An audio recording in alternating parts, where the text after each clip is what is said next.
Ok. Quando a gente está falando da igreja, a gente está pensando então nessa passagem do século I, que é quando aconteceram aquelas experiências iniciais de igreja, originais, que nós estudamos, chamadas, reunidas no Novo Testamento. Do século I para o século II em diante, nós temos um período de transição em que a gente tem uma multiplicidade de experiências de igreja, inclusive de confissões de fé. Experiências essas que, por sua vez, vão percorrer aí durante alguns séculos, até mais ou menos século VI, século VII, quando então a gente tem uma consolidação de uma experiência de igreja que se torna majoritária, mais ou menos homogênea, chamada Igreja Católica Medieval, ou Igreja Católica Romana, o que não significa que as outras experiências de igreja não vieram a acontecer, não tiveram continuidade. Mas pensando nas conexões históricas que a gente pode levantar aí entre as nossas experiências atuais de igrejas, ou igreja, e as suas origens, nós temos que pensar nesse período, que ver esse período de transição, séculos 2, 3, 4, 5, 6, e a gente vai descobrir que a experiência de igreja que se fazia era uma experiência de localidade. A igreja estava num lugar, as pessoas batizadas se reuniam naquele lugar, sob a liderança de um colegiado chamado presbitério e a direção de um desses presbíteros que vai ser chamado então de bispo ou de episcopo. Às vezes esse episcopado se torna tão individual que ele assume uma liderança completa, total, sobre o presbitério e sobre a igreja toda.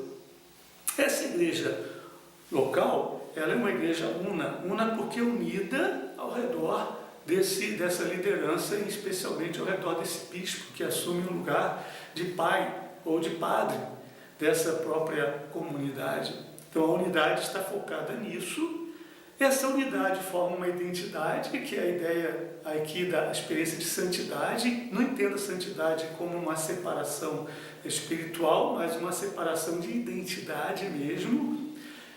A igreja é santa porque é separada pelo batismo do restante da comunidade da cidade onde ela está localizada, e por uma experiência de catolicidade, porque a igreja continua a reter a ideia de que, enquanto uma experiência local, ela também se multiplica em muitas outras experiências em vários outros lugares. Por isso a sua universalidade ou a sua catolicidade. Esses elementos vão ser entendidos entre os cristãos, exatamente, e entre os bispos, exatamente como aquilo que os define e os separa enquanto uma religião. Entenda a religião como praticante de um culto organizado, ordenado.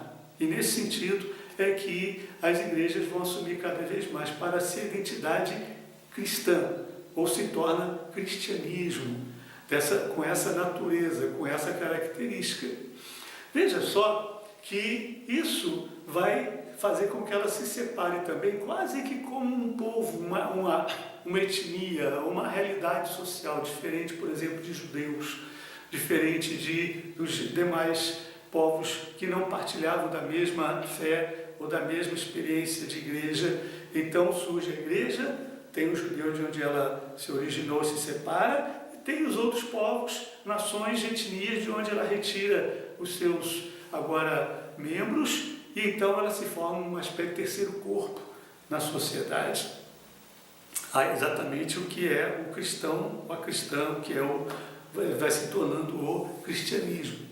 Ora, claro que isso leva a outras questões, levanta outras questões, e que as pessoas que estão envolvidas nessa composição cristã da igreja vão se preocupando. Por exemplo, a igreja é visível, mas também é invisível. O que dá o caráter visível dela? Uma espécie de naturalidade da igreja, sendo que ela é de todos os lugares e tem gente de todas as partes. Então, esse corpo presente na comunidade, esse corpo local, é que vai dar essa cara visível. E às vezes tende-se a pensar, ela é visível assim, mas quando ela pensa em todos, ela é invisível. Não dá para pensar apenas no corpo local, nos rostos locais, nas pessoas que estão ali porque ela está presente em outros lugares também. A outra coisa importante que se pensa é que a naturalização dessa visibilidade, a natureza da igreja qual é? É isso que ela é nesse lugar, nessa localidade, o batismo, a ceia, a liderança, as pessoas que estão ali, mas também ela não tem um traço aí, uma natureza ou uma realidade espiritual. Por exemplo, se ela é povo de Deus, corpo de Cristo, a comunidade do Espírito, templo do Espírito, então ela não tem algo aí espiritual que faz com que ela tenha uma natureza que vai além dessa realidade visível, física. Pensar essas duas coisas deu muito trabalho, ainda dá bastante trabalho para a gente. Mas nós vamos dar um salto aí, e muito desse material, de novo, digo para você, você pode encontrar lá no livro didático que você está recebendo, juntamente com esses vídeos que compõem o nosso curso inteiro. Mas vamos pensar agora, por que houve a necessidade de uma crítica a esse modo de entender ou de entender-se da igreja? Vamos lá para um período em que a gente já pensa numa reforma, e, é claro, a reforma dita protestante. Foi a principal reforma que trouxe uma mudança muito importante para a igreja, o cristianismo no Ocidente, que foi a divisão em dois cristianismos, em duas igrejas, ou a separação de uma igreja católica romana e uma igreja protestante, daí do século XVI em diante. Ora, qual era a crítica que se fez nessa consolidação de séculos dessas ideias originais desse período que mencionei de transição? A crítica que se faz é de que a igreja se torna sacramentalista, a igreja se torna episcopal, e a igreja se torna uma estrutura que vai servir a esse sacramentalismo e esse episcopalismo. Então vamos entender isso melhor aqui. A igreja se torna sacramental. O que isso quer dizer? Que o batismo e a ceia transformada num culto vai ser a marca que define quem é cristão e quem não é, e que vai dar a identidade do cristão. Esse cristão, essa cristã, batizados e participantes do culto da igreja, esse culto é a ceia transformada em um sacrifício oferecido a Deus, que é o corpo de Cristo. Então ela vai se reunir dessa forma, de modo que isso se torna a identidade da própria igreja. Ora, esse padrão externo que tem esses traços internos, não é? Que é ser batizado e participar no sacrifício da igreja, são utilizados, são manipulados, são exercidos por uma classe especialmente dotada, ordenada, consagrada para esse fim, que é a classe sacerdotal. O sacerdócio que vai batizar e que vai alimentar os batizados, que é o pão e o vinho ministrados na ceia, ou na Eucaristia, ou no sacrifício, no culto da igreja, então é o sacerdócio que detém agora a própria expressão da igreja, porque ele, ordenado, consagrado, separado, é quem realiza essa função, e o povo que vem à igreja é o povo que vem para ser alimentado por essa classe, por essa categoria. Daí o episcopalismo, ou então, devido à variante da palavra episcopos, grega, que pode ser usada para o então bispo ou o supervisor. Daí então a necessidade de criar-se uma estrutura que mantenha esse tipo de ordem estabelecida. Essa estrutura são as igrejas se organizando regionalmente, localmente, paroquialmente e regionalmente, e de modo que se mantenha esse tipo de ordem para que a igreja se apresente de uma maneira organizada numa estrutura social que vai cada vez mais se segmentando e necessitando da sua presença nesse lugar, nesse papel. Bem, a grande crítica da reforma dita protestante é o protesto contra esse tipo de estrutura que gera, para a manutenção de uma ordem, uma ordem que elitiza e uma ordem que sacramentaliza, quer dizer, que tira a obra de salvação da vida comum, da experiência comum das pessoas e a concentra em um evento, um acontecimento específico da igreja, o batismo e o culto.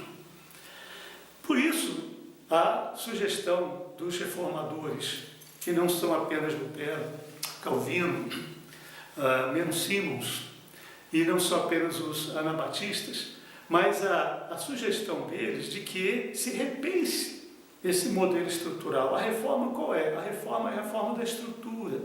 Mas reformar a estrutura sem mexer naquilo que a sustenta, que é a sua ordem, a forma como ela se organizou, não vai dar certo. Eu preciso mexer na ordem, preciso mexer dentro. E é essa resistência de mexer dentro que gera, então, a separação. Para fazer nova ordem que implique necessariamente em alguma outra estrutura. Lembra aquela distinção que eu fiz entre órgão e ordem nos textos paulinos, no Novo Testamento? É a mesma coisa que está se pretendendo aqui. Na verdade, sempre existiu essa resistência e existe até hoje essa resistência entre ordem e órgão, entre organização e estrutura. O que a gente vive hoje como igreja é a mesma coisa que sempre se viveu. E a gente deveria pensar que não podemos tornar sagrado um momento histórico que a gente vive. Isto é, achar que do jeito que está é assim que tem que ser, é assim que tem que ficar, porque não é.